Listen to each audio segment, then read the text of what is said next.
Assalamualaikum warahmatullahi wabarakatuh. Halo, perkenalkan kami dari kelompok 12 kelas RC.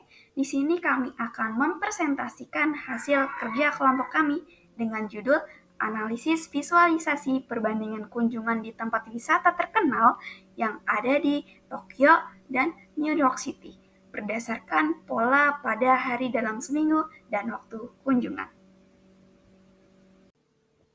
Sebelumnya, izin memperkenalkan diri dengan anggota tim kami, yaitu saya sendiri Rahman Eliana dengan NIM 122450036, dan kemudian ada Khairul Anam dengan NIM 122450039, dan yang terakhir ada Dari Samudra dengan NIM 122450102. Sebelumnya, data yang kami buat untuk melakukan visualisasi, yaitu dataset ini merupakan kumpulan data check-in pengguna pada berbagai lokasi yang ada di kota New York dan Tokyo. Dataset ini terdiri dari fitur utama seperti user rate, identitas unik pengguna, kemudian identitas unik lokasi, dan kemudian ada kategori lokasi, latitude dan longitude-nya, dan kemudian ada waktu check-in. Dari dataset yang telah kami miliki, kami memiliki ide cerita. Ide cerita yang kami tonjolkan pada tugas kali ini yaitu kita ingin mengetahui kunjungan tempat wisatawan tiap negara, yaitu New York dan Jepang, dengan berbagai macam faktornya. Kita membandingkan waktu-waktu yang sibuk di antara dua negara tersebut. Pola check-in tempat ini berdasarkan zona waktu dan perbandingan pola check-in ini pada hari kerja dan libur dengan dibandingkan zona waktu negara. Setelah kami memiliki ide cerita, kami melakukan rumusan masalah atau berupa pertanyaan analisisnya. Yang pertama yaitu bagaimana pola check-in di setiap jam dan hari dalam seminggu? Adakah perbedaan antara waktu-waktu sibuk check-in di New York dan Tokyo? Kemudian, apakah terdapat variasi check-in yang signifikan antara siang dan malam di kedua kota? Seberapa besar pengaruh perbedaan zona waktu terhadap pola check-in? Dan yang ketiga, apakah pola check-in ini berbeda antara hari kerja dan akhir pekan di kedua kota? Kemudian kategori tempat apa yang lebih populer pada hari libur dibandingkan hari kerja? Kemudian kita akan melakukan impor dataset setelah memiliki ide cerita serta pertanyaan-pertanyaan tersebut. Impor dataset merupakan langkah awal dalam pengolahan data. Pada tahap ini, kami mengimpor dataset dari file CSV untuk New York dan Tokyo, di mana kami menggunakan library Pandas dalam Python. Kemudian kita menggunakan pd.read CSV dataset New York dan dataset Tokyo. Tujuan impor dataset adalah untuk mempersiapkan data yang akan digunakan dalam analisis. Kami tampilkan kode programnya seperti tersebut. Selanjutnya, karena kami menggunakan dua dataset, maka kami menggabungkan kedua dataset tersebut dengan menggunakan df sama dengan pd.concat dalam kurung data New York dan data Tokyo. Selanjutnya, kita menambahkan fitur baru. Ini bertujuan untuk meningkatkan kualitas analisis data. Pada tahap ini, ada beberapa langkah yang dilakukan, yaitu pertama, mengubah kolom UTC timestamp menjadi format datetime, kemudian kita menambahkan kolom day of week dan hour untuk menganalisis pola harian.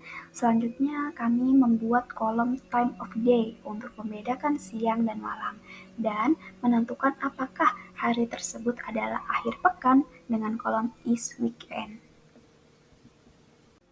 Lalu, kita lakukan filterisasi data. Ini dilakukan untuk memilih data yang relevan dengan analisis. Pada tahap ini, kita membuat filter untuk hari libur, maka kita menggunakan kode program df dalam kurung is weekend. Tahap terakhir dalam Data pre-processing kami lakukan yaitu kami melakukan resampling dari kumpulan data. Resampling data ini dilakukan untuk mengambil sampel data yang representatif. Pada tahap ini, kita mengambil 25 kategori tempat dengan jumlah check-in terbanyak pada hari libur menggunakan kode program value count, di mana langkah ini membantu mengidentifikasi kategori tempat populer pada hari libur. Lalu, kami melakukan visualisasi dan analisisnya dengan menggunakan grafik yang telah kami buat. Pada sumbu X ini menunjukkan jam dalam 24 jam, mulai dari 00 sampai dengan 23. Kemudian ada sumbu Y ini menunjukkan jumlah check-in pada masing-masing jam. Nah, legendanya berisi kategori hari dalam seminggu, Senin hingga Minggu, dengan warna berbeda untuk setiap harinya. Polanya adalah check-in cenderung meningkat mulai dari pagi, yaitu pukul 6, hingga mencapai puncaknya pada jam makan siang, yaitu pada jam 11 hingga jam 1. Kemudian, aktivitas menurun pada sore hari ternyata, tetapi kembali meningkat di malam hari, yaitu dari jam 7 malam sampai jam 10 malam. Lalu, aktivitas itu sangat rendah, terlihat pada dini hari, yaitu jam 12 malam sampai jam 6 pagi, di mana di situ tidak ada aktivitas check-in lagi kebanyakan. Pola check-in per hari konsisten di berbagai hari dalam minggu. Namun pada akhir pekan yaitu Sabtu dan Minggu, jumlah check-in ini lebih tinggi dibandingkan hari kerja, terutama pada malam hari, yaitu jam 20.00 sampai dengan 23.00. Untuk membandingkan waktu check-in di dua kota berbeda seperti New York dan Tokyo, kita perlu mempertimbangkan pertama, yaitu perbedaan zona waktu. New York dan Tokyo memiliki perbedaan waktu 14 jam. Sebagai contoh, jam 10 di New York adalah jam 12 malam di Tokyo. Lalu, yang kedua adalah kebiasaan lokal.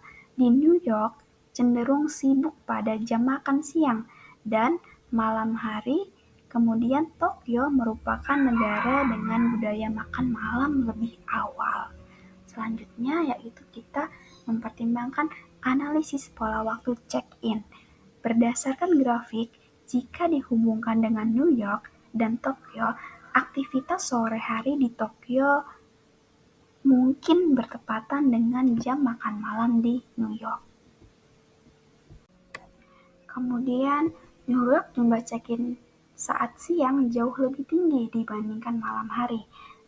Aktivitas check-in di malam hari di New York jauh lebih rendah, menunjukkan waktu istirahat yang lebih ketat. Sedangkan di Tokyo, di siang hari mendominasi, namun jumlah check-in malam hari masih cukup tinggi.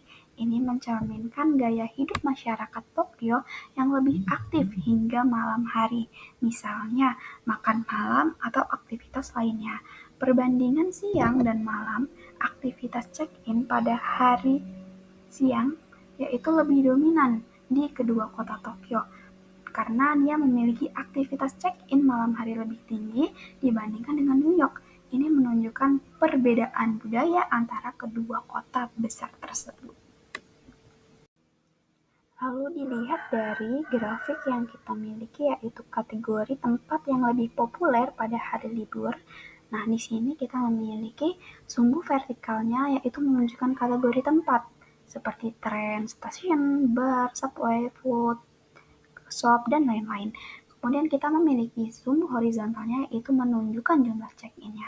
Kemudian bar dan subway ternyata lebih populer di New York daripada Tokyo. Lalu Trans Station ini menjadi tempat paling populer terutama di Tokyo karena jumlah check-in ini jauh lebih tinggi dibandingkan kota lainnya. Kemudian convenience store dan coffee shop memiliki popularitas yang cukup merata, sedangkan dengan sedikit keunggulan di Tokyo seperti itu. Dari data yang telah kita peroleh, kita mendapatkan informasi bahwasanya Tokyo memiliki preferensi tinggi untuk tempat seperti transportasi, yaitu train station, subway, dan lain-lainnya. Ini mencerminkan bahwa budaya mobilitas tinggi dan makan di luar yang tinggi, karena dilihat dari data tersebut yang kategori tempat ternyata restoran juga memiliki tingkat popularitas tinggi di Tokyo. Kemudian selanjutnya kita mendapatkan informasi bahwa New York lebih unggul di bar. Ini mencerminkan bahwa budaya sosial yang berbeda antara train station dan subway menjadi tempat check-in terbanyak di Tokyo. Kemudian kemungkinan ini karena sistem transportasi publik yang sangat maju dan digunakan secara luas. Lalu, dari grafik ini menunjukkan pola preferensi masyarakat terhadap kategori tempat di hari libur yang diperoleh oleh budaya, gaya hidup, dan infrastruktur kotanya masing-masing. Maka perbedaan gaya hidup, kemudian kebiasaan yang dilakukan di Tokyo dan New York itu sangat berbeda. Sekian presentasi dari kelompok 12 kelas RC. Mohon maaf bila banyak salah kata. Pergi ke kampus dengan kekasih. Cukup sekian dan terima kasih. Saya akhiri. Wassalamualaikum warahmatullahi wabarakatuh.